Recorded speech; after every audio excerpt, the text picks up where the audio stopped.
Now, the difference in news and information. This is today's THV at 6. And thank you for joining us tonight. I'm Dawn Scott. And I'm Liz Massey. We want to get straight to our top story tonight, one we have been following since it started developing last evening. We have learned 2 Oklahoma State University coaches died in the plane crash in Perry County last night. Women's basketball head coach Kurt Buttke and assistant women's basketball coach Miranda Cerna died in that crash. Also, a former state senator died and his wife also died in the crash. Oklahoma State University officials say Senator Olin Branstetter and his wife Paula were both pilots. Now, THV's BJ Steed has been at the crash site all day. And BJ, what can you tell us tonight?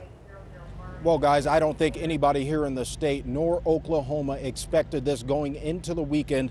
We've been out here all day, plenty of agencies making their way about 2.5 miles southeast of where I'm standing, of course, trying to get any indication or glimpse as to what happened, what caused this plane to go down, killing 4, including those 2 basketball coaches from OSU. Now, this is just the initial investigation, according to NTSB officials. They held a press conference just after 5 o'clock. We brought that to you live. If you missed any of it, here's another look. We will do our best to conduct a thorough investigation into the causes of the accident itself. What we're doing right now today is the initial portion of our phase. It's the fact-finding and data collection stages, which is what's really the most important right now, is to get the evidence that is going to be perishable for us. But what we know at this point is just before 4:30 p.m. yesterday evening, the airplane collided with the ridge line just another mile or 2 behind me. All 4 people were fatally injured. The impact site is consistent with a fairly nose-down attitude of the airplane when it struck the ridge. Now, again, this is just the initial investigation. NTSB officials say it could take anywhere from 6 to 12 months to totally indicate what exactly happened. So plenty of questions still surrounding this whole plane crash, including how did the plane go down? Was it human error? Was it errors with the actual plane itself? We'll make sure to wait, and I'm sure those over in Oklahoma and the campus of OSU will as well. For now, BJ Steed live in Perry County tonight. Back to you. BJ, thank you. And some have asked if weather could have played a factor in this crash. The perfect person for us to turn to for the answer is our meteorologist, Tracy Bean. When Tracy was in the Air Force, she specialized in aviation meteorology. It was her job to check out the flying conditions before anyone took off. Tracy? Normally when pilots fly, they fall under 2 categories, VFR and IFR. VFR regulates usually when the weather is clear, things are looking beautiful outside, as it was yesterday.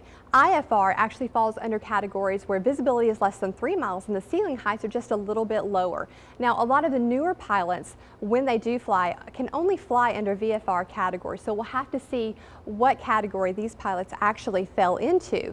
Yesterday's situation, things were actually very beautiful yesterday. The temperatures and dew points were right where they needed to be. We had mostly clear skies yesterday, and I don't believe the turbulence, there wasn't a whole lot in the upper levels. So I really don't believe, in my opinion, that weather played a part in this role for this crash.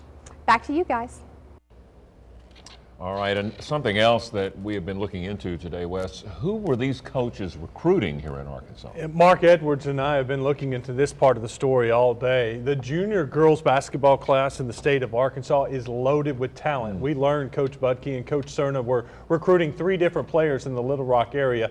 Tyler Skay from Little Rock Hall, Jessica Jackson of Jacksonville High School, and Rashonda Lynn Johnson of Little Rock Parkview. Mark Edwards spoke with Tyler's dad earlier today.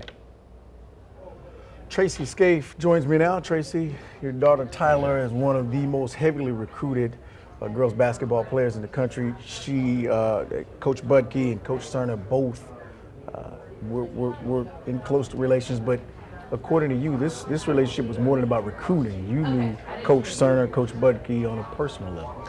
Yes, I did. I've been basically knew no one in Stillwater before Tyler was in the 8th grade.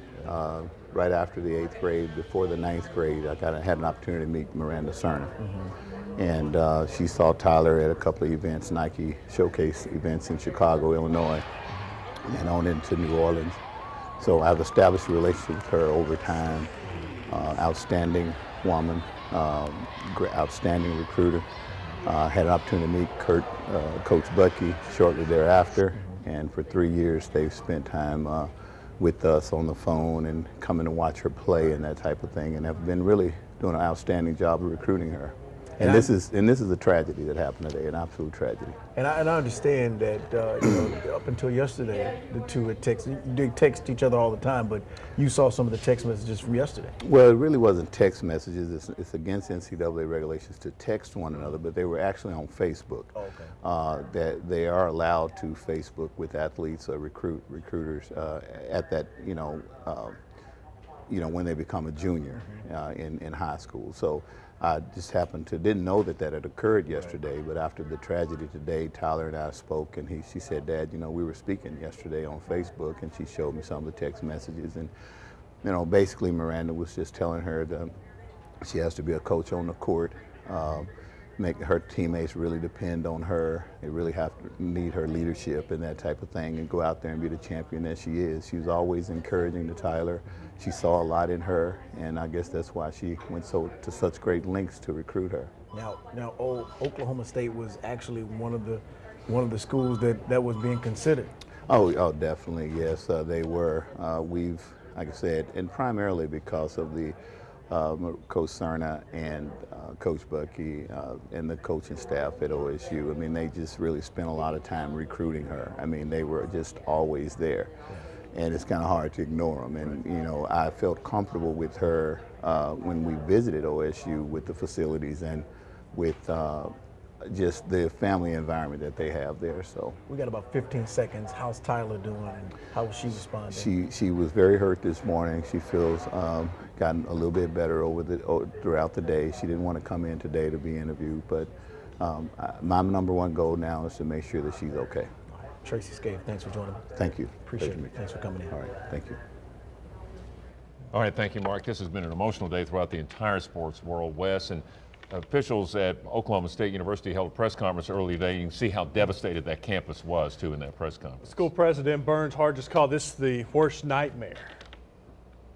To lose anyone, and especially these two individuals who were incredible life forces in our family, it's